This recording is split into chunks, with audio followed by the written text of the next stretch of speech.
Okay, let's dive right into this explainer. Today, we're objectively mapping out a seriously provocative theory from a recent interview. The core argument? That the United States is right now actively breaking free from a 300-year-old British institutional paradigm. It's a huge claim about hidden history and modern geopolitics, and we're going to unpack exactly what the source means by digging into the historical and economic evidence they present.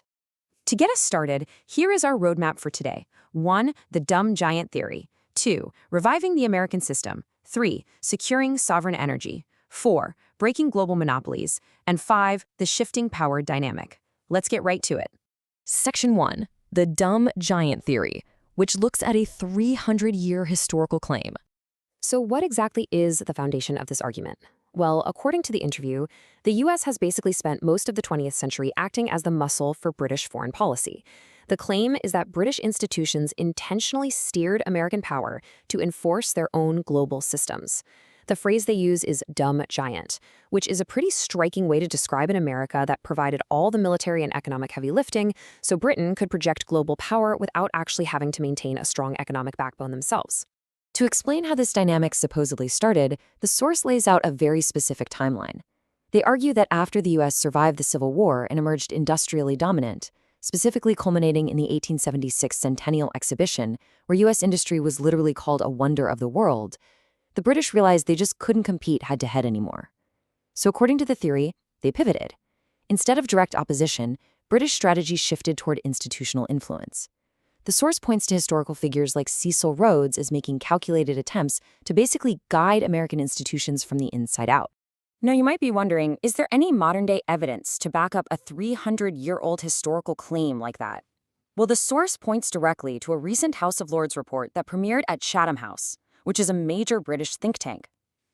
The interview notes that several lords involved in this forum explicitly admitted that the global system they currently benefit from literally only exists because the United States acts as the enforcer.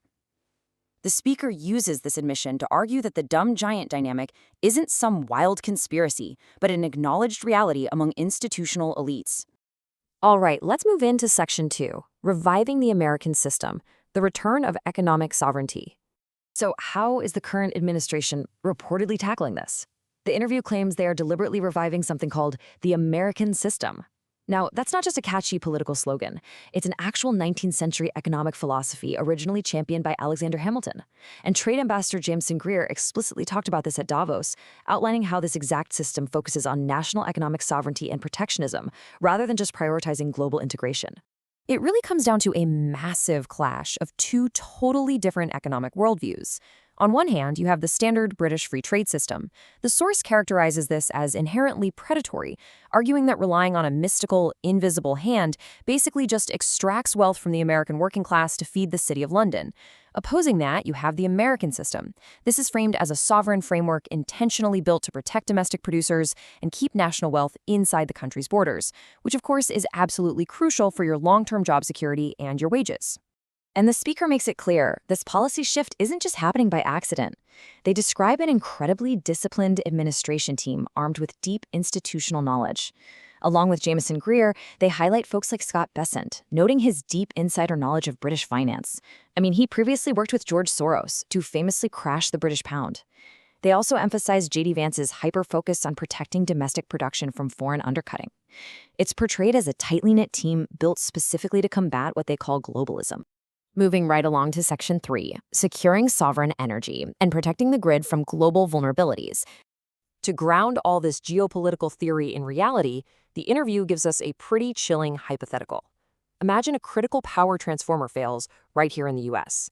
Because we don't build those parts locally anymore, an order has to go to South Korea. And the wait time? 2 whole years. So for 2 years, the power grid remains vulnerable, or literally just down entirely. It's a perfect example of how abstract global supply chains translate into massive national security risks that could hit your own community in a heartbeat. To plug this kind of massive vulnerability, the administration reportedly bypassed the traditional free market altogether. The source brings up specific, maybe somewhat dry, but super impactful executive orders from April 20th. These orders invoked the Defense Production Act to aggressively mandate the domestic production of vital energy components. We're talking the actual generation and transmission gear that keeps the lights on every single day. Here's where it gets really interesting regarding finance. The core argument is that when Wall Street fails to protect national interests, the sovereign government has to step in. The source claims that major financial institutions, like JP Chase, often prefer to just speculate in markets rather than invest in the heavy vital industries the country desperately needs. So to get around that, the administration is reportedly using government financing, like the Export-Import Bank, to force credit directly into the hands of real domestic producers. And J.D. Vance actually points out a vicious cycle when it comes to strategic minerals to further this point. Here's how it usually goes. An American company tries to build a domestic processing facility, right? They jump through all the regulatory hoops. But just as they're ready to produce, a foreign competitor, like China, artificially undercuts the price, the U.S. facility gets wiped out into bankruptcy, and boom, the U.S. is left with zero strategic mineral capabilities all over again. The source argues this is exactly why the free market isn't enough and why you need new, aggressive government mechanisms to shield these producers and secure your everyday consumer supply lines. Okay, let's jump to Section 4, Breaking Global Monopolies, specifically looking at the Lloyds of London standoff. This brings us to a massive, unprecedented break in global protocol involving international shipping specifically centered around the British institution Lloyds of London. Historically, during regional conflicts over the decades, the standard business model for Lloyds was simply to jack up insurance prices, right? They just profit off the risk. But recently, they took an unprecedented action. They canceled shipping insurance entirely. The interviewer characterizes this not as regular business, but as a direct institutional challenge meant to call the U.S. president's bluff. Well, the administration's response apparently caught foreign institutions completely off guard. Instead of backing down, Trump counterbluffed. He just offered U.S. government insurance for the shipping. According to the source, this one bold move effectively shattered a 300-year British monopoly on global shipping insurance. It was basically a giant signal that the United States is no longer playing by the historical rules. Finally, we arrive at Section 5, the shifting power dynamic, a stark economic reality check. Let's look at some numbers cited from a paper by the Institute of Economic Affairs. It points out a massive illusion regarding global wealth. A lot of Americans mistakenly assume the UK is right on par with top US states like New York or New Jersey. But the stark reality is, well, the actual GDP per capita of the UK currently ranks 51st globally.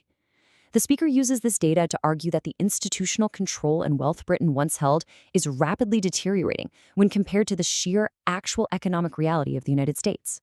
So, putting all these pieces together, the shifting paradigms, the revival of domestic production, securing the energy grid, and the shattering of centuries-old global monopolies, we have to ask the ultimate question posed by the source. If the United States is truly reclaiming its economic sovereignty and refusing to just be the muscle for foreign systems, has the down giant permanently woken up? Is it finally too giant to control? And perhaps most importantly, what does this massive shift mean for the future of your cost of living, your job security, and the everyday goods you rely on? Thank you for joining me for this explainer.